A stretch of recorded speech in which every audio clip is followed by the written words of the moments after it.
Has appointed as the new bishop of the Roman Catholic Diocese of Victoria, Father Brendan Cahill, a priest of the Archdiocese of Galveston, Houston. On Monday, June 29th, the feast, by the way, of Saints Peter and Paul, Father Cahill will be ordained a bishop and will become the spiritual leader of more than 100,000 Catholics in the 10 counties and 67 churches which make up this diocese. Speaking personally, I warmly welcome Bishop-elect Cahill and am delighted that Pope Francis has chosen him. I have known him for some years and have had a number of dealings with him, especially during his tenure as rector of St. Mary's Seminary in Houston. He is capable, caring, and compassionate. Our Catholic people, laity, sisters, deacons, and priests will quickly come to love him, and he will love them in return. I think God has been very good to us. I should also remark that I have commiserated with Father Cahill's Archbishop, Cardinal Daniel DiNardo, at the departure of one of his finest priests. Despite his loss, the Cardinal, gracious as always, has expressed his pleasure that the Diocese of Victoria is going to be so well served by its new bishop. And so we are delighted to have him.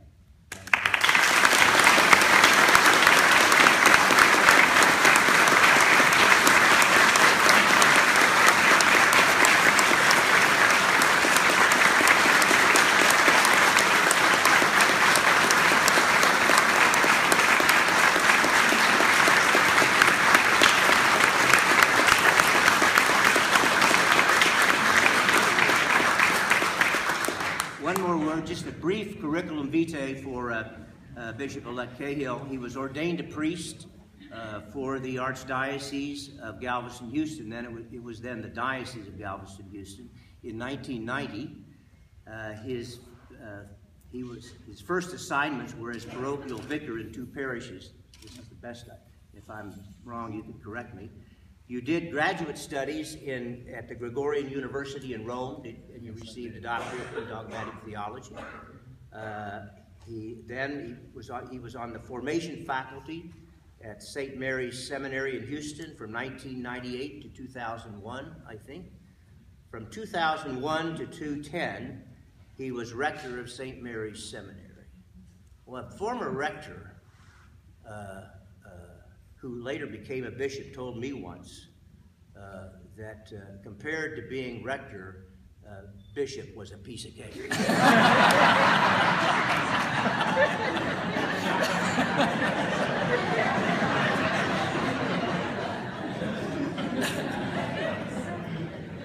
Since 2010, Father Cahill has been the Director of Clergy Formation and Chaplaincy Services in the Archdiocese.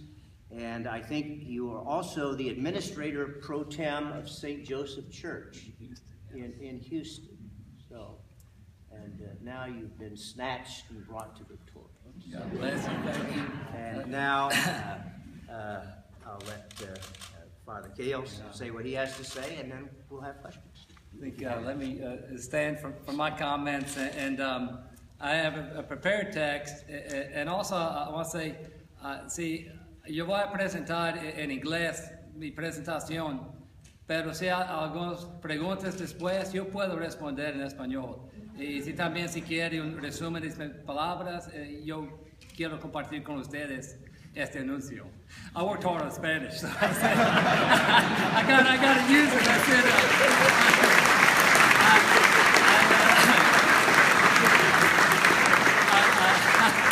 I want to say that because I hope it's understandable, but every Sunday I try to celebrate Mass in Spanish. I really worked hard at it. So I said, well, I want to say if there's questions in Spanish afterwards, I'm giving my words in English, the presentation, but definitely I'm open if there's questions in Spanish afterwards. I can respond in that as well.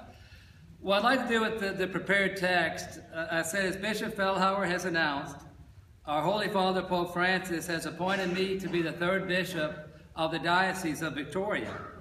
I'm honored and humbled to become the shepherd of this wonderful diocese. Another thing you'll learn about me, I'm emotional. I try to,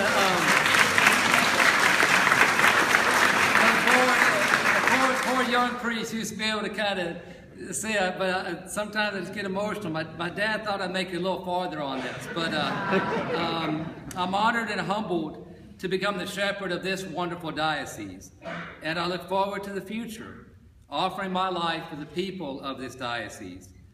I'm extremely grateful for the warm welcome of Bishop Fehlhauer. He's a good example for me to follow with his kind heart and dedication to the people of this diocese.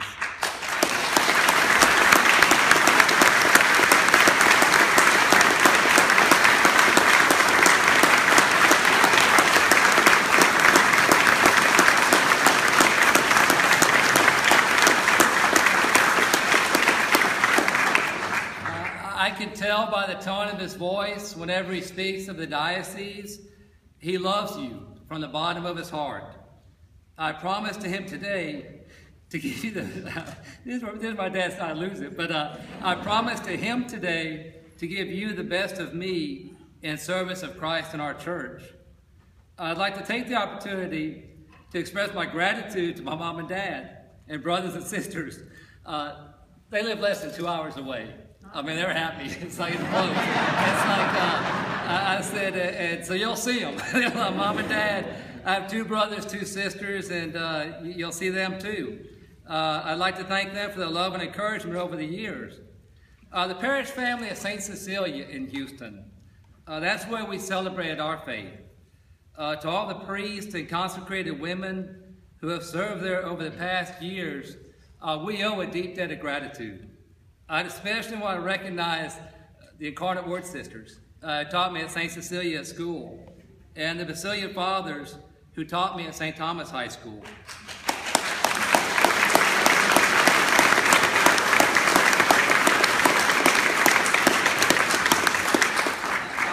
On Saturday is the gala for Incarnate Word Academy, and so the cousins, Incarnate Word of Blessed Sacrament, big celebration there. So I'll see Sister Lauren and Sister Brendan and my mom and dad and everyone, so definitely wanted to say thank you for the Incarnate Word sisters and all consecrated women for your service and love of the church. A few more thank yous. Archbishop Joseph Fiorenza ordained me a priest, and he's been very supportive of me and my brother priests throughout the years. Cardinal Daniel DiNardo has been an inspirational shepherd of Galveston, Houston the past few years. Of all the things that I could thank these men for, the most important may be the example that prayer is the most important work of the bishop. I personally know the prayer that these men offer daily, often unseen, for the priests and people of the Archdiocese. My final thank you, and this is where I thought I would lose it, is for the priests. I felt called to be a priest from a young age. I entered St. Mary's Seminary when I was 18 years old. As I've grown in the priesthood, my love and respect for my brother priest has grown each day. I honor you for your service, for your love, for your sacrifice, and my work in the seminary and as a vicar of clergy has only deepened my love for my brother priest. Now I can't read through my tears. I need to bring out my glasses. As I begin my service in the Diocese of Victoria, I ask your prayers for me, and I pray to be a humble servant of the people of God in communion with the priests and deacons ordained to offer our lives daily for the people of this area. God bless you all. Let's keep one another in prayer. Thank you.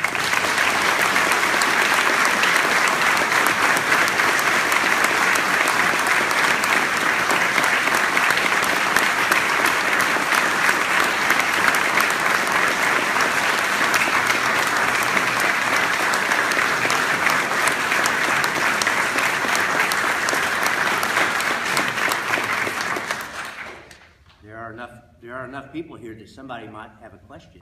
That's right. Let's begin with the press first. We'll do our best. Jennifer. How are you going to spend your days in retirement? If I were a better golfer, I'd spend them on the golf course.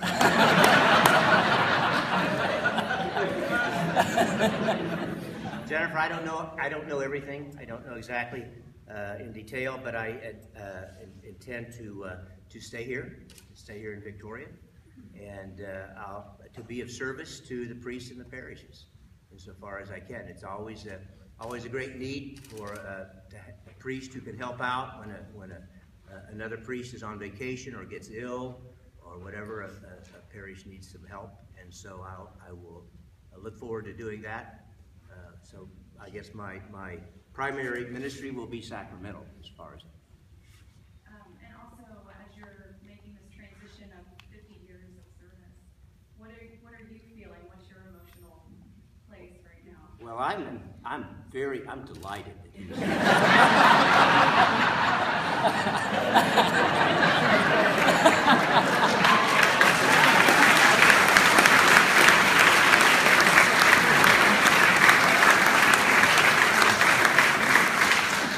Delighted, Jennifer, that Father Cahill is going to be our bishop. I have somewhat mixed feelings, obviously, about retirement, because I've never experienced this before, and so it's a new country. So I'll see what happens. Bishop, what are you most looking forward to with retirement, and what are you going to miss the most about it? I'll miss a lot of things. What am I most looking forward to? I don't know exactly all there is to look forward to. As I mentioned, the sacramental ministry of Mass and sacraments is uppermost, is foremost, and we'll see just what happens there. I'll miss a lot. But I'll still be around, so I'm still part of the diocese. Bishop Emeritus.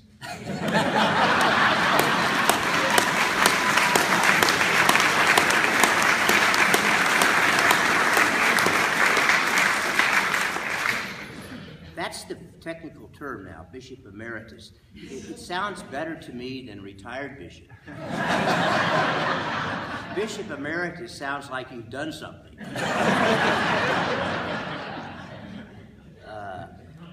Has a unique relationship with the diocese, part of the diocese, not under the direct jurisdiction of the bishop, but under his direction and jurisdiction with respect to the pastoral life of the church, but not exactly incarnated, so immediately subject to the Pope, but still very much part of the diocese.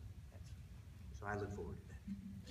Bishop, I know that prison ministry is something that's close to your heart, and Father Berger. Will you be able to continue in that ministry? Because the men there look so forward to having you. If I have the permission of the bishop. Absolutely, yeah. Okay, he does have the permission. And I do hope that I can go as well. I think it's an important ministry in any diocese. Yeah, it's a wonderful ministry, and the men there so look forward to it, and it really has made a difference in their lives. Yeah, and you and a lot of other people have been very involved in that. I appreciate that. That's great. This is for Father Cahill, yes. When can we start calling you bishop? When we're recording? I think Now. now. That's time to learn these things. You can begin now. Yeah, Yes. it can begin now. It's going to take getting used to. I usually have gone by Father Brandon, gone by my first name, and so. But I guess beginning now it's Bishop Cahill. Yeah. So get used to that. I just have a question. What new ideas or any, what are your plans for future ministry projects, or how do you plan on expanding the work that Bishop Cahill does? I've been able to think about this, and I think for myself, the first thing is to listen. And so I've thought with the priests and the deacons and consecrated men and women and the laity to you know, we'll tell priests when they begin to wait for a year before changing. And so I think for myself, it would be probably even more than that, just to listen and continue to build on what's being done. And so I've thought about that. I said it's probably not as I'm bringing my vision. It's me to learn what the vision is, and then hopefully my particular gifts and talents that I put at service. I think we all believe a lot in divine providence, of saying yes to the Lord and trusting God's direction.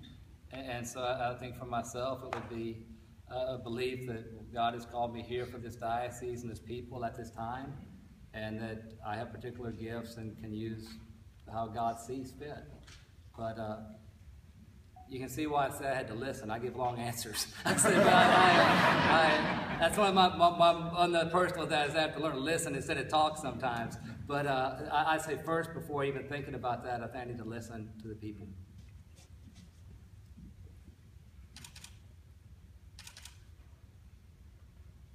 Anyone else in the press? And then we'll open it up to everyone else. Anyone else in the press have any other questions? Okay. We're going to open the floor up to anyone. I guess I'll be the first one to call you Bishop. Thank you. Bishop Feldhauer was very involved in nurturing the Hispanic culture throughout the diocese, and I hear you spoke very fluently in Spanish. Do you do that quite often, and do you plan to continue to nurture the Hispanic culture in the diocese? Yes, I would. I think it's a need for us. One of the things about Diocese of Victoria is the cultures, the rich cultural heritage. And so from the painted churches to Czech, German immigrants, Hispanic, African American community. And that is when you talk about gifts, one of my particular loves has been culture. So even if you look on my curriculum vitae, actually my first extra academic degree was African American Studies. And then when I did my doctoral work, it was on Second Vatican Council. It really had a lot on culture. And so for me, it's always been a desire to learn more about other cultures and ultimately, see it as a pathway of peace as we learn about our cultures. I'm Irish, so I'm very proud of my Irish heritage. And so serving in the Archdiocese of Galveston, Houston, it was evident the need to serve the Latino community. And so one of the things I did when I was at the seminary, and they're young priests now, but when they were seminarians, some of them would help me. I'd celebrate Mass at the Ronald McDonald House with families that only spoke Spanish. And I wasn't very good. Yo recuerdo un día que una familia me ha invitado a su casa por una cena, pozole, muy caliente.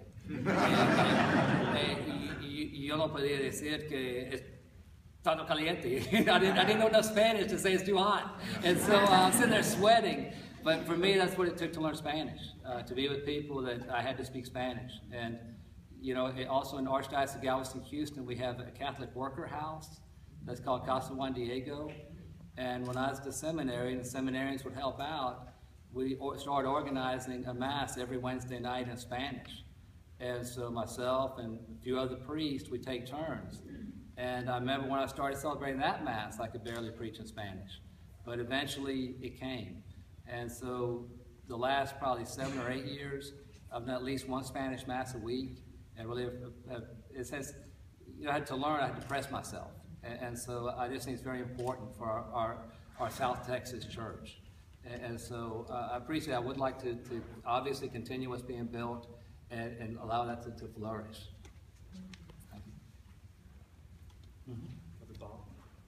Just be like, constructing your motto yet? I'm thinking about it. I'll go ahead and let you know. Here's what I'm planning. I said it's Psalm 51 that priests and deacons pray every Friday morning, and it's created me a clean heart, O God. And St. Augustine has a commentary on that, where he talks about it's not just about individuals; he talks about the whole church. That we pray daily for God to create a clean heart out of us.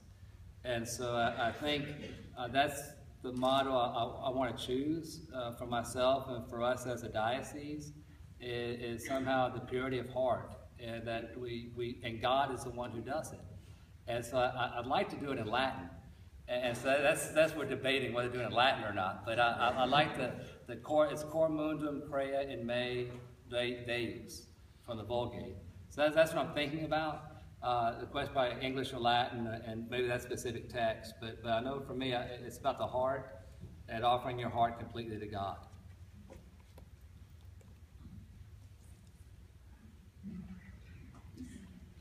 Go ahead, Jenny. I actually just had a tweet from Opinionated Catholic. And they're saying it's kind of unusual to have a bishop resign and have a bishop elect the same day in the Catholic Church. Was this expected? You know, I could answer that. I don't think it's that unusual. What's the question again? They say it's unusual for a bishop to resign and have the bishop elect at the same day. No, that's the usual. Well, you're right. Bishop Pfeiffer in San Angelo, it may be regional. no, if a bishop is transferred, say from one diocese to another, then there's often, maybe usually, a time when no bishop is named. But when a bishop resigns because of, hate to say it, age. That's what it is. It's like, Let's say the passage of time. Passage of time. Then that resignation is accepted by the Pope usually at the time the new bishop is named. So that's when it goes into effect. The Latin phrase is resignation is accepted by the Holy Father, nunc pro tunc, now to take effect later when the new bishop is named. So it's usual. When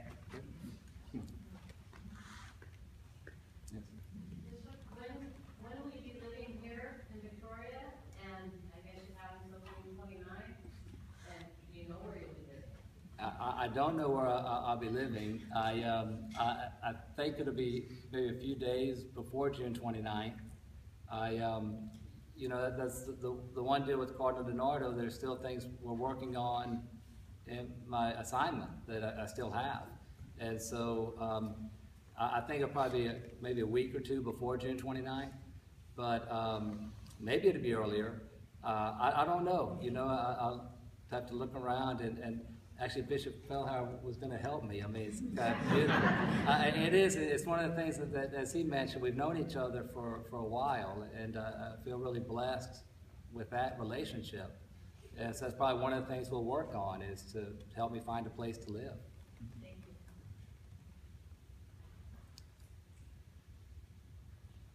you. Other questions? Yeah, sure. Bishop Daniel, are you a golfer? I tell you what, I'm a terrible golfer, but I look forward to maybe picking up the clubs again. Okay. Well, we've been fortunate that we've had Bishop David Fehlhauer playing our golf tournament in Bay City. Of course, he was going to play this year, but we got rained out. And we're going to invite you to play in our golf tournament, if you're open on May the 30th.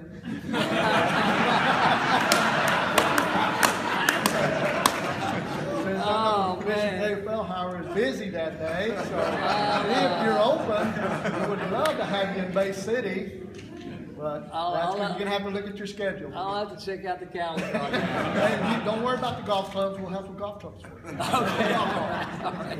He's getting to the heart of the matter. Exactly. Jennifer, that's it. Okay, I just got one more question. Sure. Bishop Fehlhauer, if you could give Bishop Cahill any advice about what he's in for as bishop.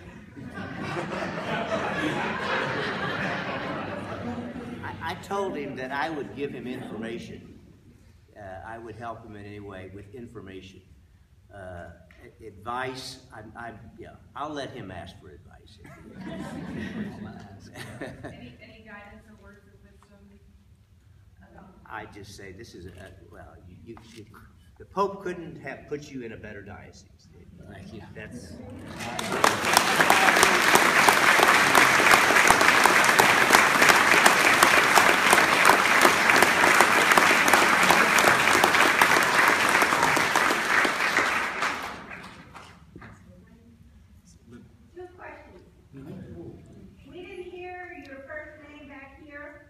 yeah, Brendan. Yeah, B-R, it's B-R, Brendan, B-R-E-N-D-A-N. Sure, it's Brendan, B-R-E-N-D-A-N. It's an old Irish name. Yeah. Sure. How familiar are you with the Catholic Daughters of the Americas? Oh, I love the Catholic Daughters, baby. I'm good. Thank you. The Catholic Daughters at our seminary, because again, that's one of the beautiful things at the seminary. So many people are supportive, and the Catholic Daughters have been tremendous.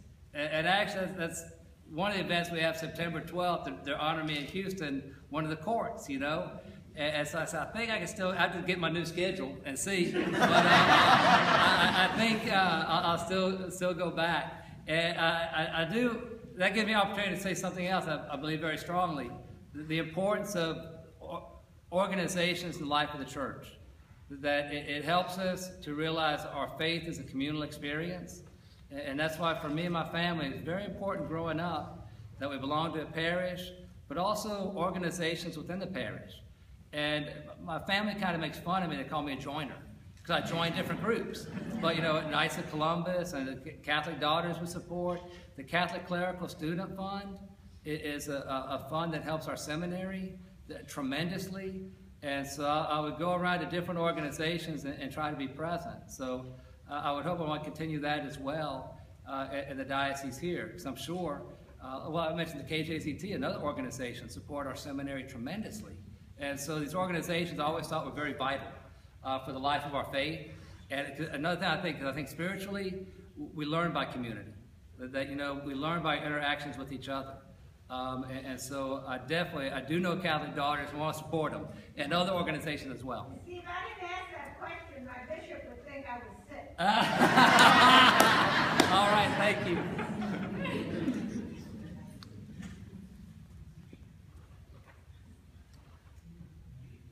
Any other questions? Bishop Cahill, I was wondering, we have quite a few youth here, and I was just wondering how you could encourage the youth to get more involved into the church and get our morals and our Christian values back together. Thank you very much. I do a lot of work with youth in the Archdiocese of Galveston, Houston. But actually, one of my commitments, we have a youth conference each year, and I'm the chaplain. So I go for all 3 days, and I'm with the youth throughout. That's high school age. And also been involved with the junior high and the college as well, young adults. And so I think a couple of things I say very important is one, and I say with all of you, again, I get back to the word listening. It's important for me to listen to our young people and to listen to their faith, to see the beautiful faith that young people have in the questions that they ask. And so for me, it's always, I use little phrases sometimes, but I always say like that people are treasures to be appreciated, not problems to be solved. And so I always say the first thing is to listen to them and hear their faith. And then as a lifelong Catholic, our Catholic faith has all the answers. I mean, I grow stronger day by day in my confidence in the teaching of the Catholic Church, our structure, our organization. It's one of the things that I can gladly speak with people about. And I say for me, I think I have to have patience with other people sometimes to listen, because sometimes there's an author, I think Henry Nouwen said this one time, that sometimes we give answers to questions that aren't being asked. And he said, kind of first listen, and it only takes a long time. And then after a while, I can start to say, no, this is very important to me when I was your age, and this has helped out. So I would hope maybe the most encouragement, like y'all that you're here today. So we start off like, your teacher let you come to this. And you might ask questions like, even what's the bishop, and what's his responsibilities and all that. But they had the opportunity to be here.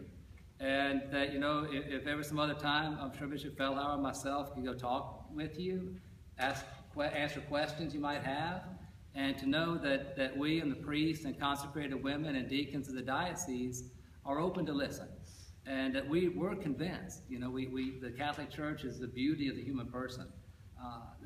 I'm more convinced of that than ever, that when we talk about human dignity and respect for people, the Catholic Church has it. So, again, probably a long answer, but that's.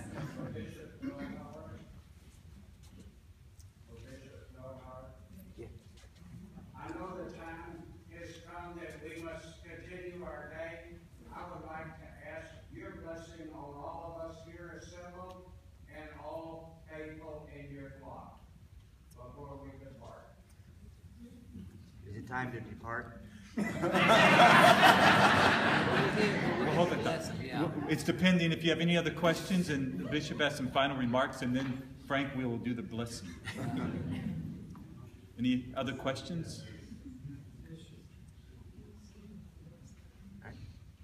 Is that it? So, Bishop. Okay, I will give you my.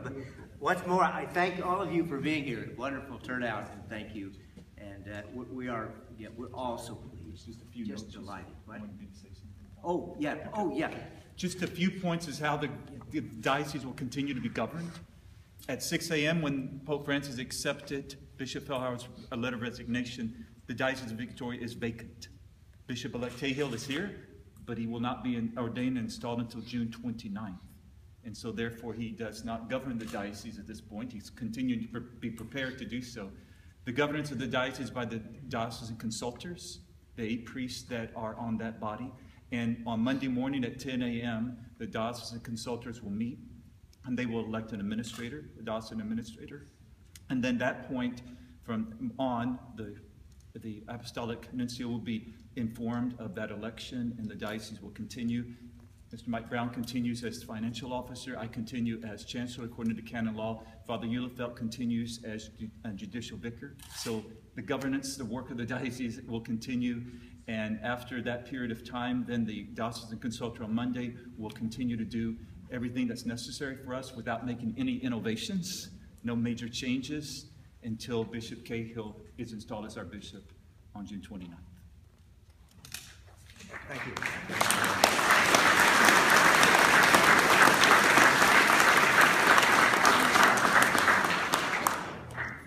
Okay, if anybody wants to ask questions privately, please feel free to do so, to stay around. Once more, thank you for being here. And to